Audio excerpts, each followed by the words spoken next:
لتجدن أشد الناس عداوة للذين آمنوا اليهود والذين أشركوا ولتجدن أقربهم مودة للذين آمنوا الذين قالوا إنا نصارى ذلك بأن منهم قسيسين ورهبانا وأنهم لا يستكبرون. Bueno, Bismillahirrahmanirrahim. Allahumma salli ala Muhammad wa alihi tayyibin al-tahirin al-ma'sumin. En el nombre de Dios, el clementísimo, el misericordiosísimo, la bendición y la paz sean con el profeta Muhammad, su familia purificada, con Jesús y con todos los profetas y enviados de Dios a la humanidad para guiarla hacia la felicidad y la justicia. Hoy vamos a ver nuestro tercer encuentro. Es el tema de los puntos de vista islámicos compatibles con la visión cristiana. La vez pasada vimos los puntos de vista cristianos compatibles con la visión islámica. Hoy hacemos al revés. Y acá vamos a decir lo siguiente, y es que todos los puntos que dijimos de un lado corren del otro. Es decir, si decimos que en todos estos puntos mencionados en la clase anterior hay compatibilidad, hay comunidad, comunión entre el cristianismo y el islam, viceversa entre el islam y el cristianismo. Por ejemplo, nosotros en la clase pasada dijimos que en la faz doctrinaria, en lo que hace a la doctrina, al pensamiento, a las creencias más importantes son compartidas entre cristianos y musulmanes. ¿En qué sentido? Dijimos el monoteísmo, la unicidad de Dios, los cristianos dirían Dios Padre Creador, es uno. La idea de un Dios creador, es decir, nos creó un Dios misericordioso. La idea de el envío y la elección de profetas a lo largo de la historia para guiar a los seres humanos, para ayudar a los seres humanos, para salvar a los seres humanos de las garras de los distintos tiranos, cuyos paradigmas son el faraón, el César, Nimrod, etc. Goliat. Luego tenemos el día del juicio, es decir, que nosotros somos responsables de nuestros actos y todo lo que hacemos lo veremos y seremos interrogados. Los cristianos creen en el día del juicio, dicen que Jesús dice, tuve hambre y no me alimentaste, tuve sed y no me diste de beber, estuve desnudo y no me vestiste. Dice, ¿cuándo yo no te vi, maestro? Dice, cada vez que viste a un pobre, a un desnudo, a un hambriento, a un sediento, y le negaste ayuda, me la negaste. Bueno, ese diálogo es un diálogo después de esta vida, digamos, es un ajuste de cuentas. Y es este principio doctrinario de que somos responsables de nuestros actos y que nada queda impune y que todo es visto por Dios y todo es registrado y de todo somos responsables y de todo debemos dar cuenta, es justamente lo opuesto a quienes creen que son impunes porque logran una cuota de poder mundanal, por ejemplo, una amistad con un tribunal, por ejemplo, un dinero suficiente para callar denuncias, o por ejemplo, un poder suficiente, una fuerza suficiente para desinteresarse de cualquier tipo de consecuencia, de acciones ilegales, etcétera, etcétera, digamos. Todas estas visiones de carácter mundanal, limitado, a que si yo consigo de alguna manera impunidad, privilegio, protección en este mundo, puedo hacer lo que quiera y no tengo que rendir cuentas de nada.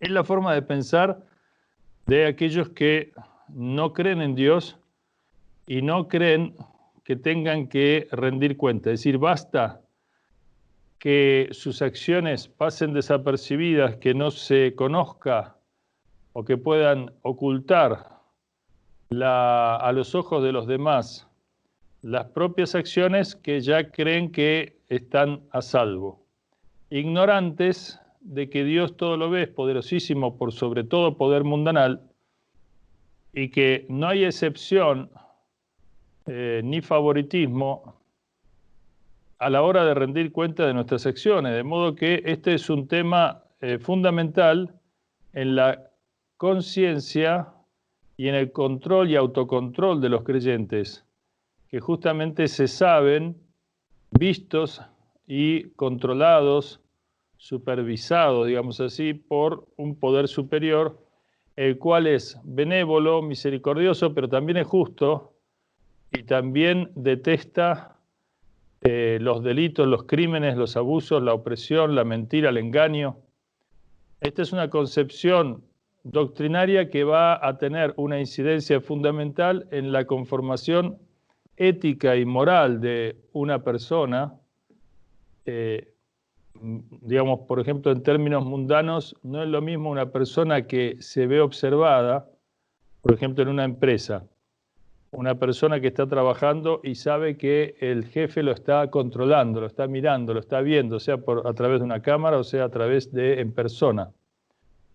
No se va a comportar igual que aquel que cree que nadie lo ve y que por lo tanto no hay un control sobre sus acciones.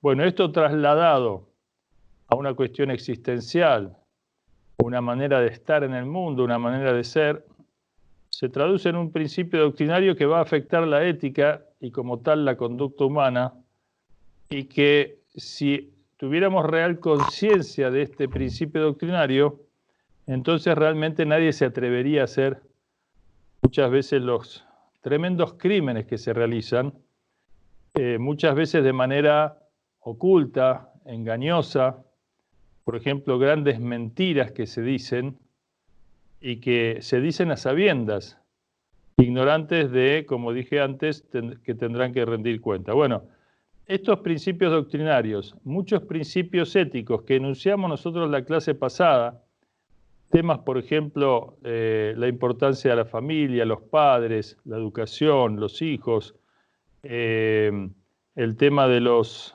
ancianos, los débiles, los huérfanos, el tema de la castidad, el tema de la caridad, el tema de la devoción. Es decir, son fenómenos que hacen a la vida de un creyente y son características propias de los creyentes, sobre todo de la familia abrámica. No exclusivamente, pero sí la familia abrámica, o sea, judíos, cristianos y musulmanes, devotos, practicantes, observantes, tienen o deberían tener al menos estos principios, estas conductas, estas visiones en común, porque así lo dicen sus creencias, sus doctrinas, y así lo dicen sus enseñanzas morales, éticas, recomendadas. Y después queda el tema de la normativa, donde en general hay más comunión en la normativa, específicamente fuera de la devoción, que en el ámbito de la devoción hay cuestiones compartidas, por ejemplo, el tema del ayuno, la oración, el tema de la caridad, etcétera, que son comunes. Pero fuera del ámbito de la devoción y lo que tiene que ver con la vida social y demás, se han conservado más similitudes entre el judaísmo y el islam, que quizás el cristianismo a partir de Pablo de Tarso, que de alguna manera le quitó preponderancia a la ley judía, vigente hasta entonces y en el resto de los apóstoles, en el Concilio de Jerusalén, y por lo tanto desde el punto de vista de la práctica de algunas normas, o de varias, se puede decir que los cristianos se han visto a sí mismos liberados de ciertas prácticas y normativas de la religión judía propia de la época de Jesús, que practicaron los apóstoles en un primer momento, hasta que Pablo de Tarso, con el fin de facilitar la cristianización de los paganos, sostuvo que, que las prácticas normativas podían, digamos, ser de alguna manera optativas o dejarse para aquellos que eran de tradición judía y no de tradición pagana. Bueno, esto por un lado, es decir, todo lo que vimos en la segunda clase ahora lo revertimos y es lo mismo, es decir, son los principios comunes de los que hablamos, las cuestiones éticas de las que hablamos. No voy a repetir porque sería innecesario, basta que hagan un repaso de la clase pasada y de la misma manera que esas creencias cristianas compatibles con las creencias islámicas, las damos vuelta, las invertimos y tenemos el tema de las cuestiones comunes ahora desde la óptica islámica con respecto al cristianismo. Ahora, en términos generales, para los musulmanes es mucho más sencillo el acercamiento, la consideración, la valoración y el conocimiento que se tiene del cristianismo que al revés o viceversa. Como el Islam comprende en su seno y acepta a Jesús y a la Virgen María, realmente, y habla de ellos, en el Corán se habla muchas veces, se menciona a Jesús y características de su misión, enseñanzas y milagros hechos por Jesús, el milagro de la concepción de Jesús, la aparición del arcángel Gabriel a María, el capítulo 19 del Sagrado Corán con el nombre de María, hacen que para un musulmán tiene incorporada la digamos, elección divina sobre Jesús, su creación sobrenatural del verbo, sea. Los cristianos hablan de la encarnación del verbo, es decir, Dios dice sea y Jesús nace sin un desarrollo natural, biológico, es decir, nace sin padre, sino directamente creado del verbo, cosa que está en el Sagrado Corán. Por eso se le llama a Jesús en el Corán Ruhullah, que significa el Espíritu de Dios, es decir, el soplo, sea. Entonces, esto es de una importancia fundamental, porque piensen ustedes que el Islam va a confirmar el carácter milagroso del nacimiento de Jesús y la condición de Jesús, que es creado sin padre, directamente por orden de Dios, y que esto automáticamente confirma la veracidad de María y da por tierra o digamos rechaza todas las imputaciones falsas o las calumnias que se vertieron sobre María, que no son pocas. Fíjense ustedes, hoy en día, una persona atea que no cree en Dios, una persona agnóstica que dice no saber si existe o no existe Dios, algunos sostienen que no se puede saber, directamente son categóricos. No se puede conocer, más allá de la experiencia, van a decir, por lo tanto rechazan la posibilidad de conocer, se abstienen de decir si existe o no existe, pero en definitiva, y desde el punto de vista de los fines, es lo mismo, es decir, rechazan la existencia de Dios, y cuando uno les habla de la revelación, de los libros sagrados, de la historia, digamos, rechazan, dicen, no sabemos, no podemos saber, no podemos confirmar si eso es así o no, etc. La razón no tiene, digamos, capacidad más allá de los sentidos para juzgar. Bueno, todas estas personas con esta manera de pensar, obviamente no van a aceptar digamos, la concepción sobrenatural y virginal de Jesús, ni su carácter sobrenatural, o de representante de Dios, o Ruhullah, Espíritu de Dios, porque obviamente aceptar esto es directamente, bueno, es aceptar a Jesús, aceptar su mensaje, aceptar a Dios, y ellos previamente o a priori se abstienen de eso. Por lo tanto, fíjense ustedes que la revelación del Corán, que se ha expandido de tal manera que es la religión, con el cristianismo son las religiones más grandes en términos de adeptos y seguidores. En el caso del Islam se habla de 1.600 millones de personas hoy, y a lo largo de la historia una cantidad siempre muy, muy importante de personas que confirman el carácter sobrenatural de la creación de Jesús, sus milagros, su misión, la importancia de su misión, sus enemigos, sus amigos, los apóstoles, todo esto habla el Sagrado Corán, y por supuesto la virginidad de María, es decir, la condición especial, el lugar especial, la señora de las mujeres del mundo, dice el Corán, el lugar especial de María, o sea, estamos hablando de una concepción, de una elección divina para una gran misión.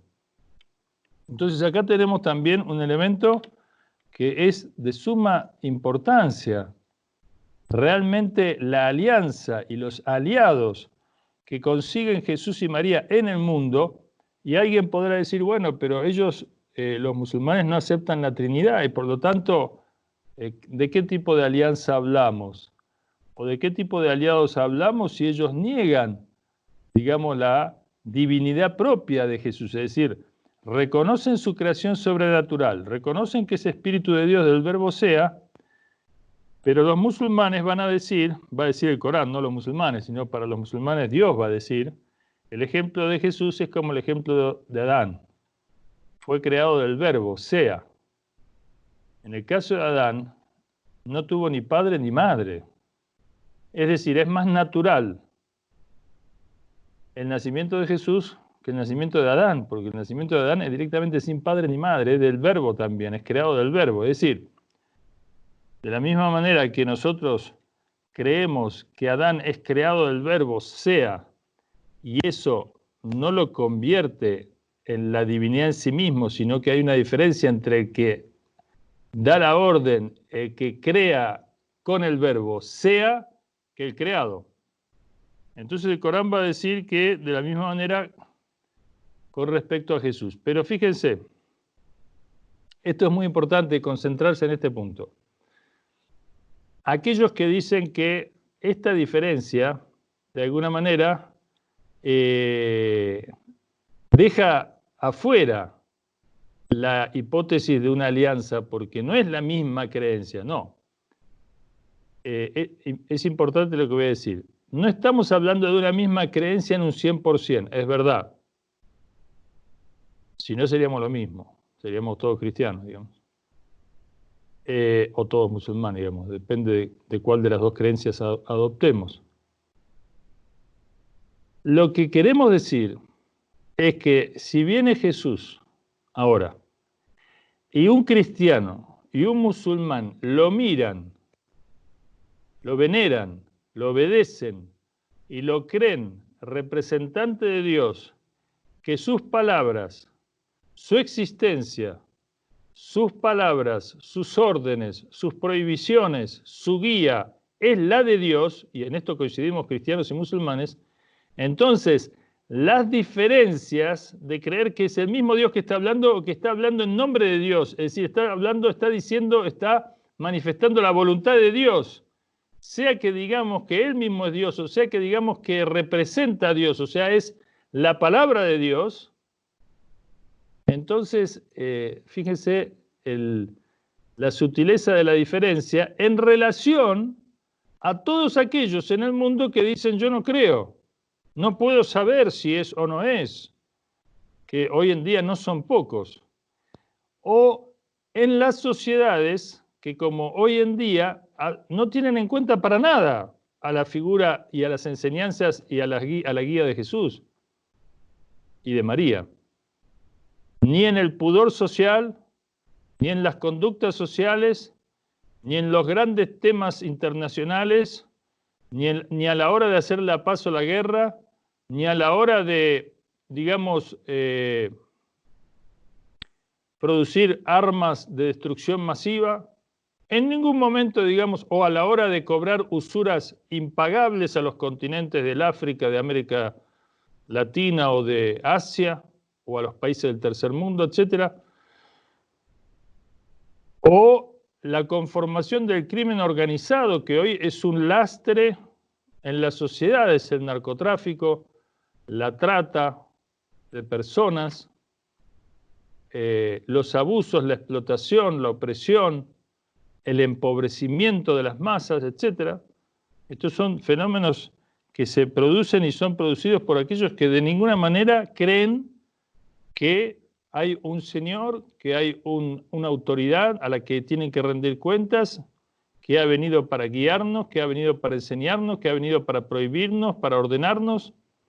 Entonces, dicho esto, creo que podemos entender que, como dijo el rey de Etiopía en su momento, cuando los incrédulos de la Meca pretendían que entregue a los musulmanes que se habían refugiado en su corte por una orden del profeta, diciendo que en Etiopía había un rey justo, y entonces los perseguidos, torturados, los más pobres, se fueron a refugiar, llevados y conducidos por un comandante de los musulmanes, Jafar ibn Abi Talib. Fueron a Etiopía, los quraishitas enviaron una delegación, quisieron que fueran entregados para nuevamente ser encarcelados, perseguidos, torturados, y el rey del Negus se negó, era cristiano, y el profeta dijo: en Etiopía hay un rey justo, y por lo tanto fueron a refugiarse a su corte. Y este rey dijo, cuando le plantearon la cuestión de la Trinidad, los incrédulos, para que de alguna manera incentivar esta división, dijeron: pero ellos no creen en la Trinidad. Entonces el rey, después de escuchar a los musulmanes, dijo: la diferencia entre ellos y nosotros es más delgada que esta línea, y trazó con su bastón una línea en el suelo. Es decir, este hombre entendió lo que estamos nosotros ahora tratando de explicar, ojalá con éxito, de que en rigor esta diferencia es una diferencia que la podemos digamos, dejar en manos de Dios para que Él juzgue en el día del juicio, pero que realmente acerca a las dos partes hasta un punto que en relación al resto, insisto, que no creen en estas cosas, convierte a estas dos corrientes en dos corrientes prácticamente con un 90 y tanto % de cuestiones en común, en relación a que los dos creen que Jesús y María son representantes y elegidos por Dios. Entonces, si yo acepto, si yo obedezco la orden de Jesús porque creo que es representante de Dios, y el que está a mi lado la obedece porque cree que es Dios, en definitiva los dos estamos obedeciendo y los dos estamos valorando y considerando. Ahora, después hay una discusión más sutil entre una y otra postura. Muy bien. Los cristianos dirán: bueno, la condición de la salvación total o de la máxima bendición es creer esto, los musulmanes dirán es creer lo otro, pero en definitiva es como que los dos entramos en el grupo de los que obedecen, en el grupo de los que no se enorgullecen, y por lo tanto en el grupo de los que permiten la autoridad y la guía de Jesús y de María. Y esto es un punto fundamental, que antes de entrar en él voy a continuar con algunos puntos históricos importantes, porque si no pareciera que todo es un tema teórico, y no quiero que se crea eso, sino que vamos a ver algunas cuestiones prácticas de esta alianza. Con respecto al punto teórico que queda pendiente y que después voy a tratar en extenso, es el tema fundamental de que para que haya justicia en el mundo, y para que haya paz en el mundo, y para que haya salvación en el mundo, y para que haya gracia en el mundo, bendición en el mundo, es necesario que Jesús y María, y que nosotros los musulmanes decimos el Imam Mahdi, la familia profética, los guías de parte del Islam, o sea, los que equivalen a la autoridad elegida por Dios, como el caso de María y de Jesús, a lo que nosotros agregamos el profeta Muhammad y su descendencia espiritual, los imames de su familia, Ali el primero, el Mahdi el último, 12 imames o 12 apóstoles como tenían los cristianos.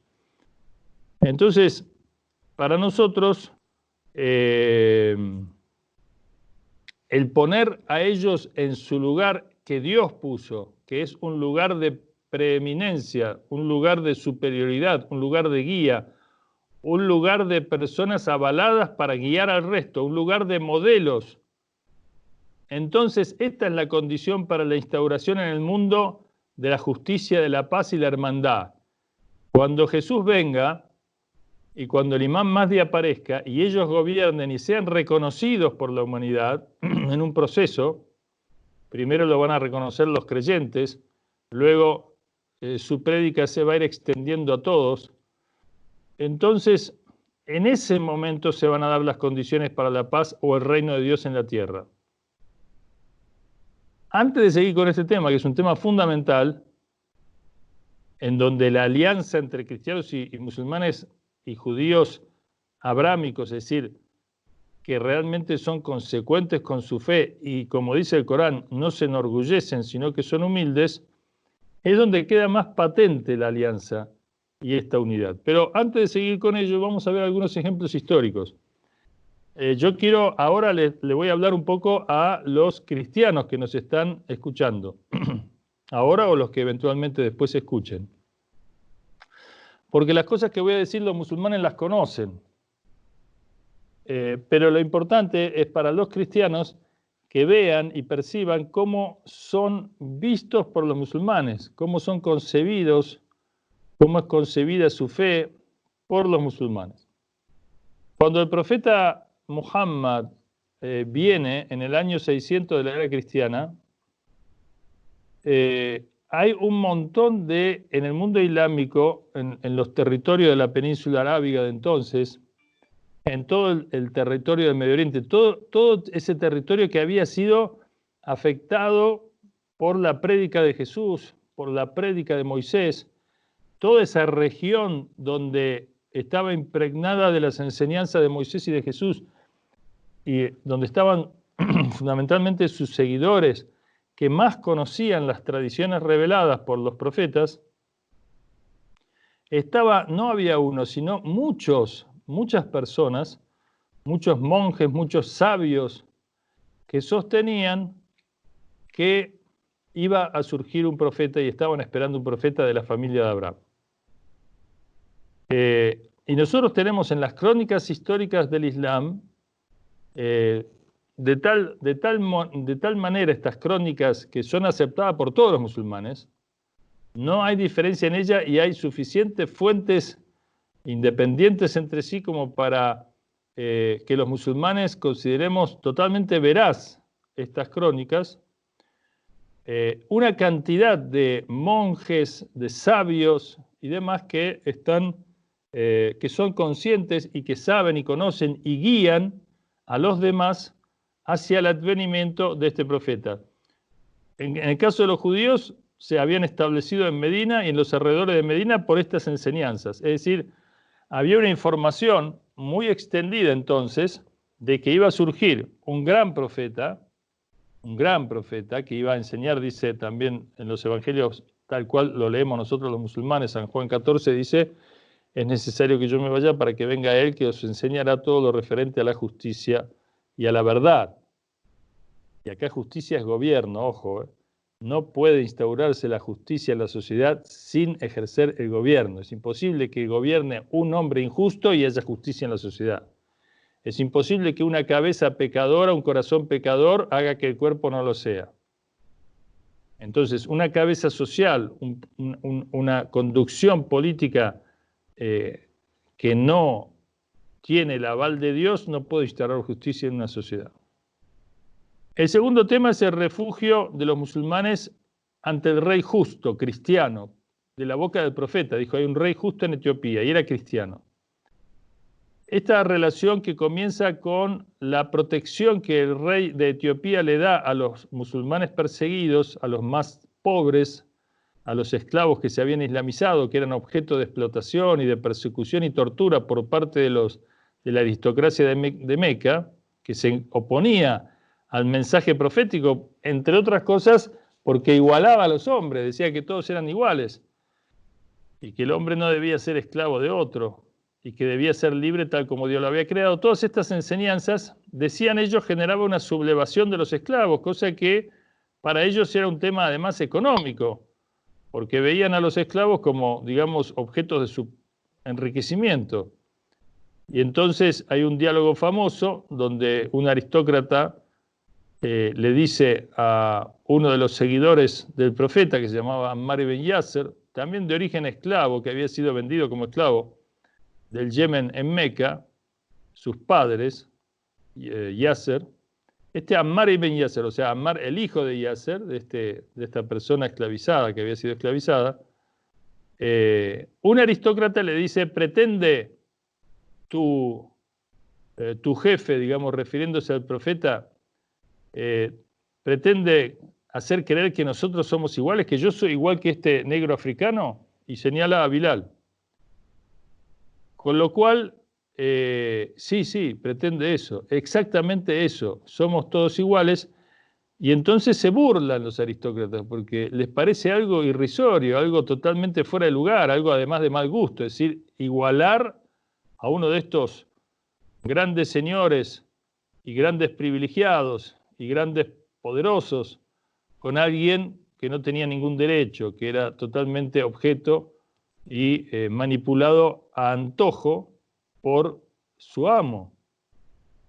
Entonces, el Negus los va a proteger tal cual como predijo el profeta, y además la relación del Negus, el rey de Abisinia, de Etiopía, con el profeta va a continuar a lo largo de la historia. El Negus va a mandar delegaciones a Medina, y en el Corán hace mención a estas delegaciones. Y dice, estas delegaciones de monjes y de personas humildes, cuando escuchan el Corán lloran, cuando escuchan la revelación del Corán lloran y la reconocen como sobrenatural. De modo que fíjense ustedes esta alianza hasta dónde va a llegar, y hay más detalles sobre esto que en algún otro momento vamos a ampliar. El diálogo de la delegación cristiana de Nejrán en Medina, es decir, viene una delegación de 70 sabios, obispos, etcétera, personas encumbradas de la comunidad cristiana del sur de la península arábiga, vienen a visitar al profeta para indagar acerca de sus palabras, sus enseñanzas, su profecía. Entran a la mezquita y es el momento de su oración, quieren rezar, y por supuesto acá hay un tema en donde las personas que no tienen suficiente sabiduría no tienen capacidad, digamos, para entender estas cuestiones, porque cuando ellos piden, dicen que es el momento de su oración y se dirigen mirando a Jerusalén a rezar en la mezquita, algunos compañeros del profeta se ponen muy nerviosos y consideran eso una falta de respeto, porque su oración obviamente no era exactamente igual que la de los musulmanes. Si bien estaban orando al Dios creador, lo hacían mirando a Jerusalén con sus formas, que no eran las islámicas, que lo hacían mirando a la Meca. Ya los musulmanes en un primer momento rezan mirando a Jerusalén, después cambian hacia la Meca por orden de Dios. Y el profeta le dice, no, déjenlos que recen, no hay ningún problema, que recen. En la mezquita rezan, adentro de la mezquita. Imaginen ustedes esa situación, una delegación musulmana entrando a una catedral y rezando en un momento, dice, tenemos que rezar, y un sabio cristiano, vamos a decirlo de esta manera, diciendo, déjenlos que recen, y otros poniéndose muy nerviosos y considerando eso una falta de respeto. Pero el profeta dice, déjenlos que recen, no hay ningún problema, es importante su rezo. Entonces ellos rezan, y después va a venir a cuenta todo un diálogo entre el profeta, que está registrado entre el profeta del Islam y los cristianos. Ahora, por supuesto, allí vamos a ver cuestiones en común, que son las que nosotros hemos referido y enmarcado, y también diferencias. Como lo que está en juego ahí es la veracidad o no del profeta, en este caso, se produce un fenómeno que es el fenómeno de la ordalía, que es, ante las diferencias, yo dije en la clase pasada, hay dos soluciones. De ninguna manera la imposición forzada de mi verdad sobre la de otros, o mi creencia sobre la de otros. No es la norma profética, no es la metodología profética. Entonces el profeta, una solución, como dije, es dejar estos temas a Dios, y entonces nosotros hasta aquí llegamos con nuestras cuestiones en común. Esto nos hermana, nos une, nos alía. Ahora, este otro orden de cuestiones no tenemos comunión, no tenemos diferencia. Muy bien, estas diferencias las dejamos en manos de Dios. En el día del juicio se va a saber quién estaba en lo correcto y quién no. Esta es una manera que dice el Corán.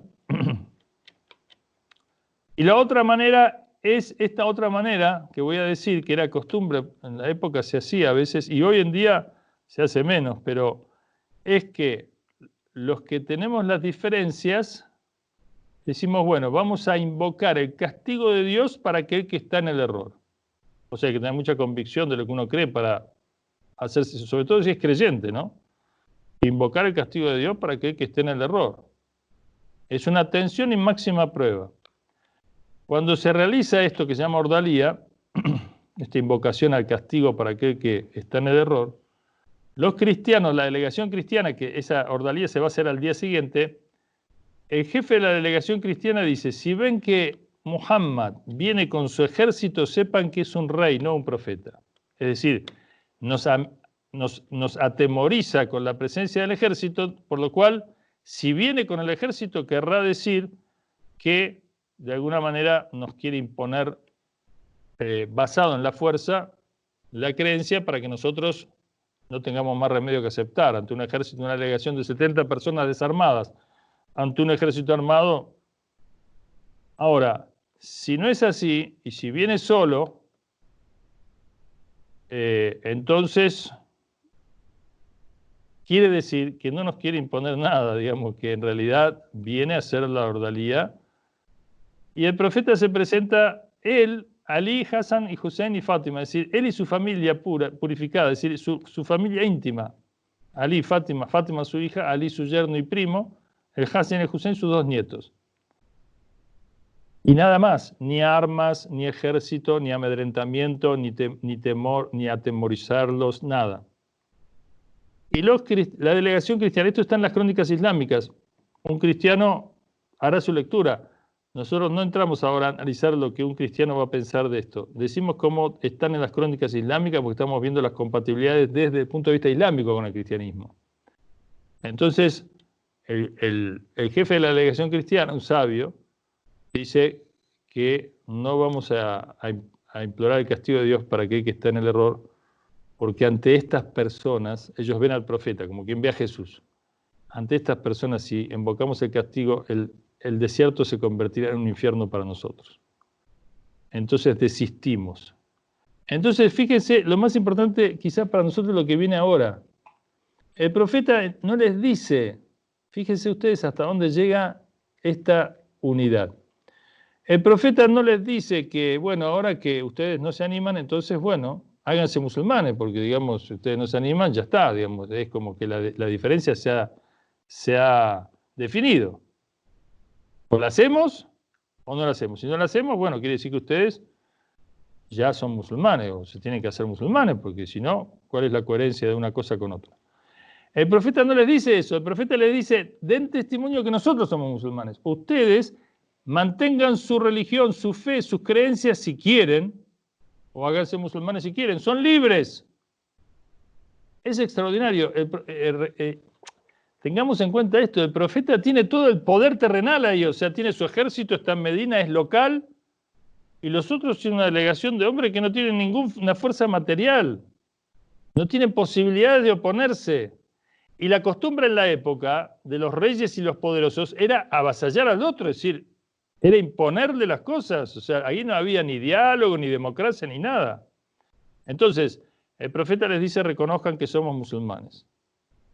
Y a cambio les permite mantener sus creencias, sus prácticas, sus devociones, tal como ellos las sienten, como las creen, y pasan a ser, en la medida que entran en los confines del territorio islámico, pasan a ser protegidos especiales de los musulmanes. Quiere decir que si alguien los ataca, los musulmanes tienen el deber de defenderlos.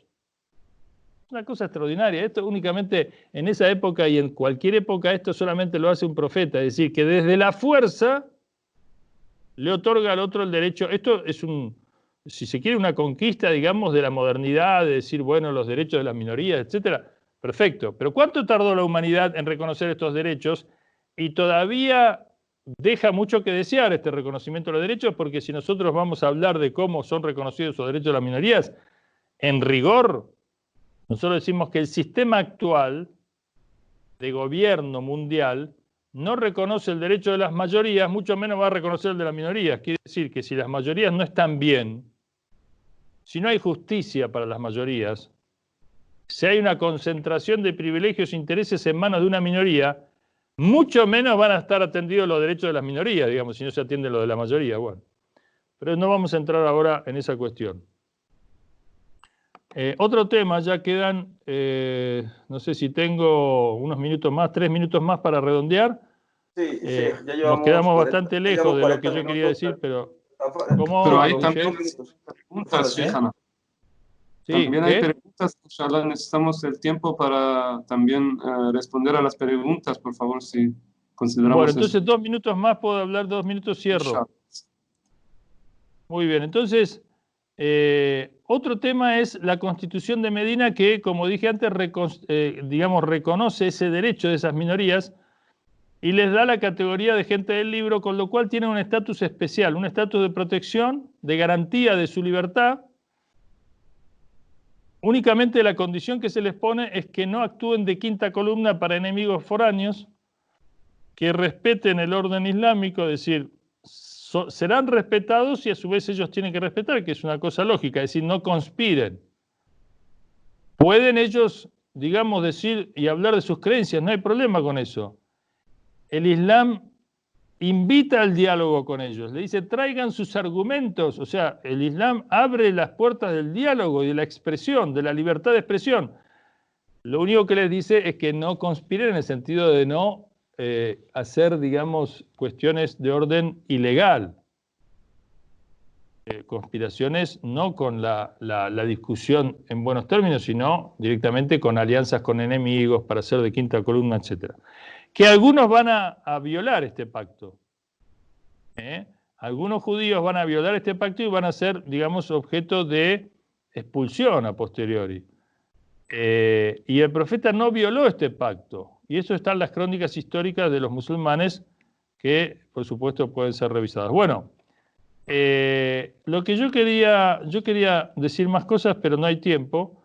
Simplemente decir que el tema, hay un tema en común muy importante que es el rol de la mujer y el rol de María y de Fátima, porque María y Fátima representan el paradigma, el modelo de la mujer que Dios expone a la humanidad. Esta es la mujer que yo quiero, una mujer creyente, valiente, fuerte, devota, pudorosa, que apoya a los elegidos de Dios, a los enviados de Dios, que está al servicio de la gente, de la caridad, de la verdad, del respeto por la gente, de la consideración, que son personas devotas de Dios y al mismo tiempo son una misericordia para la sociedad. Bueno, y lo que quería decir importante, y cierro con esto, es la suerte que corrieron ambas.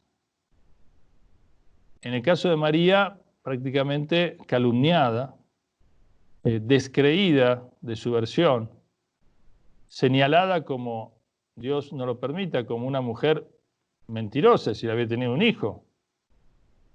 Y no había ninguna cuestión sobrenatural, sino que había sido una relación ilegítima, o sea, gravísimo. Gravísimo en la concepción, digamos, judía, una persona que además miente y pretende hacernos creer que tiene una relación especial con Dios y que tuvo un milagro. O sea, desmentir a María era realmente una pena de muerte. Y de hecho fue lo que pidieron para Jesús.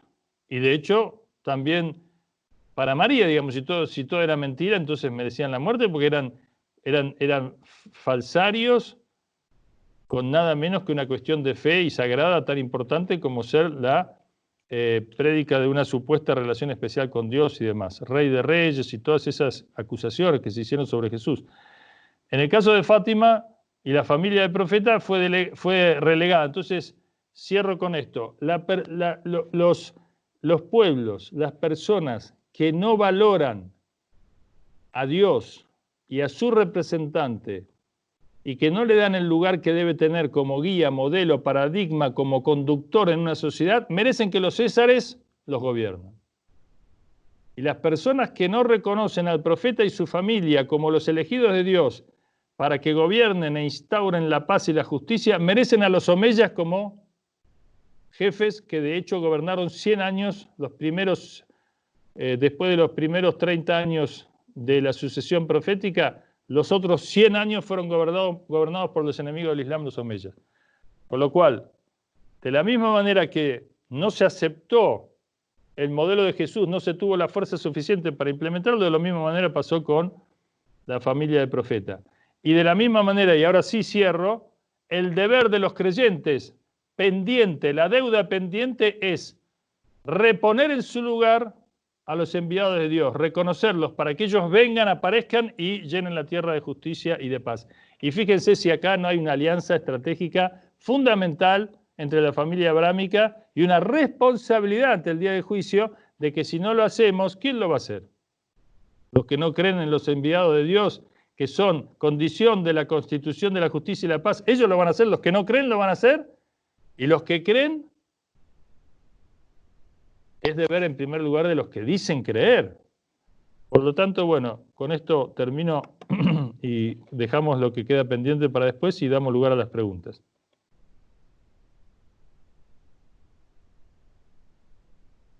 Assalamu alaikum, Sheikh. Sheikh, sí, hay una pregunta. Sheikh Abdul Karim, salam alaikum. Sí, por favor.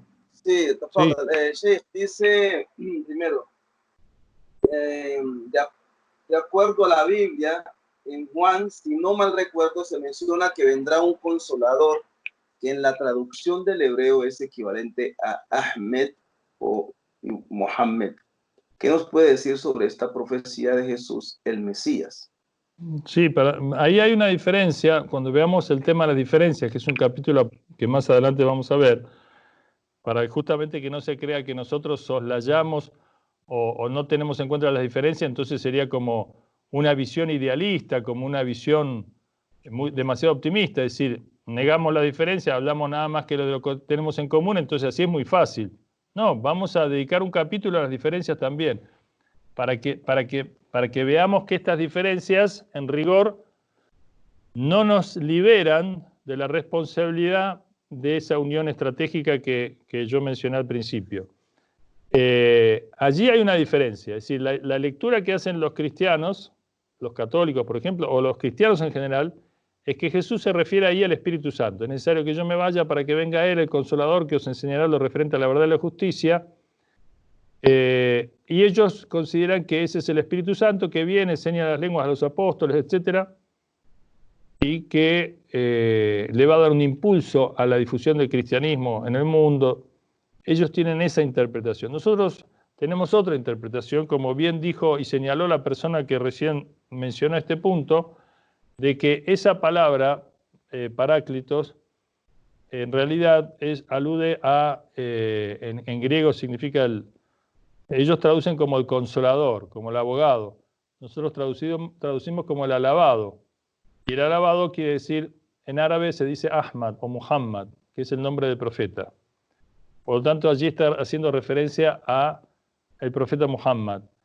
Y termino con esto ahora porque es un tema largo, no podemos tocarlo ahora acá porque llevaría tiempo, pero nosotros decimos que la buena nueva de Jesús, el Evangelio, ¿qué es la buena nueva? Si le preguntamos a un cristiano, ¿qué es la buena nueva? ¿Cuál es el Evangelio? Es albricia, quiere decir. Albricia quiere decir una buena noticia. El Evangelio es una buena noticia. ¿Cuál es la buena noticia de Jesús? La buena noticia de Jesús es el advenimiento del reino. Bueno, acá se abren dos interpretaciones. Una que dice que Jesús anuncia el reino de los cielos. Es decir, tened paciencia porque en la tierra no hay justicia, pero después de la muerte veréis la justicia. Esta es una interpretación. Pero la interpretación que nos une más y que es más correcta y más consecuente es la buena nueva, es el advenimiento del reino de Dios en la tierra. Porque en el cielo no hay libre albedrío. O sea, cuando nosotros nos morimos, ya no hay más libre albedrío, no sigue la cuestión y la discusión más allá de esta vida. No es que después de muertos seguimos discutiendo, no, allí no hay más acción. Allí lo que hay es juicio divino. allí se acabó el tema de las diferencias, las luchas. Ahí el único que gobierna es Dios.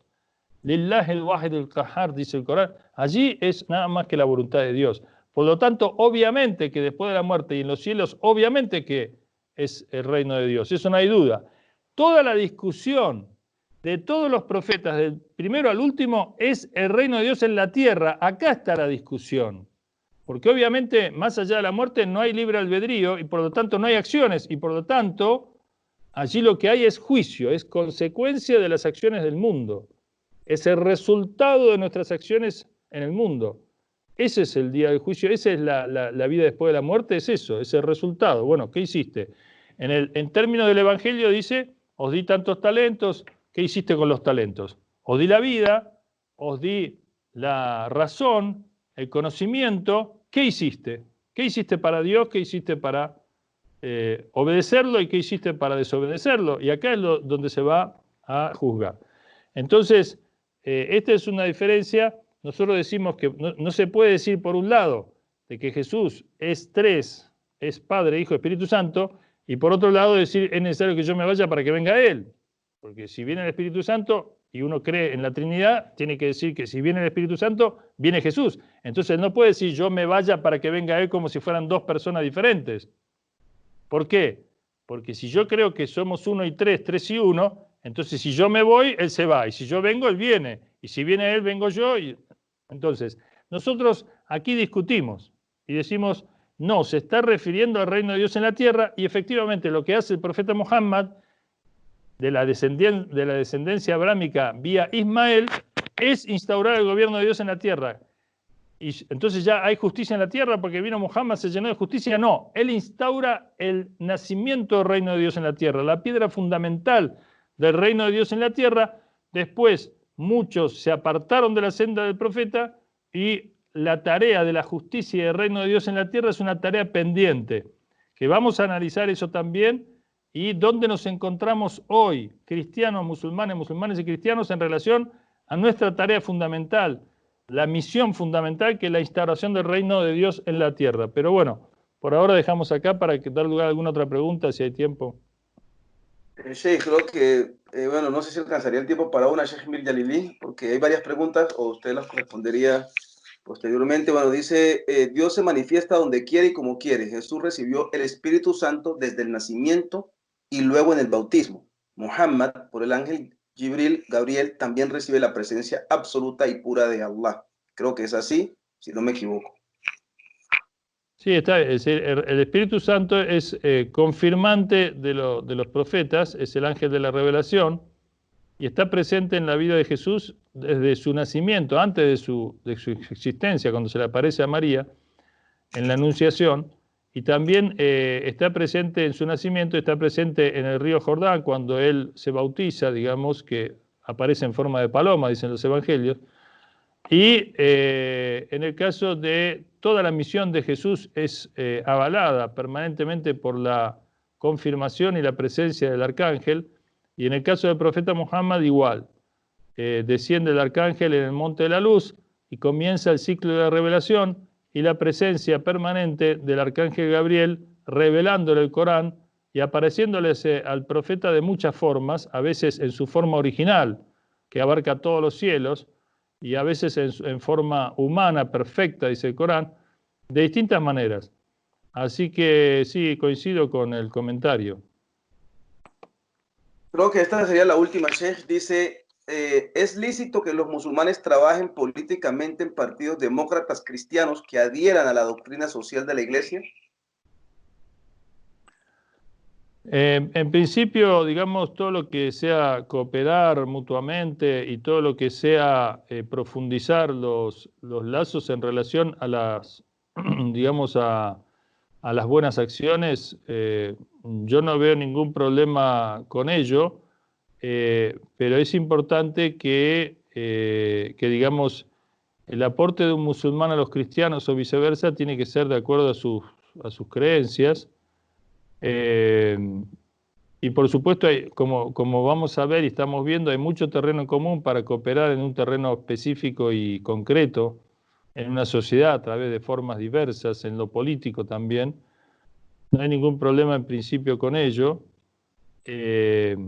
pero lo que sería importante en todo caso es que aquel que participa, digamos, conozca bien a fondo su propia religión y la religión del otro. Es decir, no sé si siempre se da así, pero digamos que es una condición importante que se conozca bien a fondo la propia...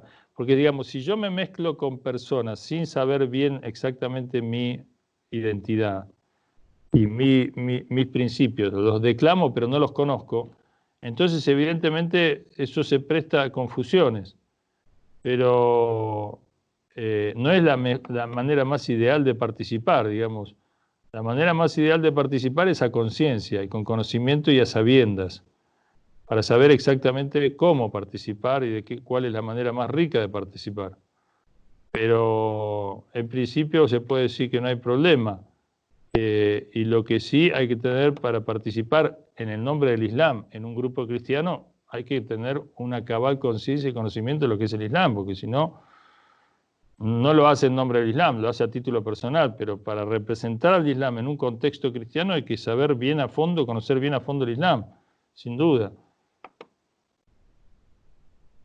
Bueno, sí, creo que el resto de preguntas daré la respuesta ya en el chat, inshallah. Damos por terminada la sesión de hoy. Gracias a todos, hermanos. Wa alaikum assalam wa rahmatullahi wa barakatuh. Muchas gracias, Sheikh Abdul Karim. Assalamu alaikum wa rahmatullah. Wa alaikum assalam.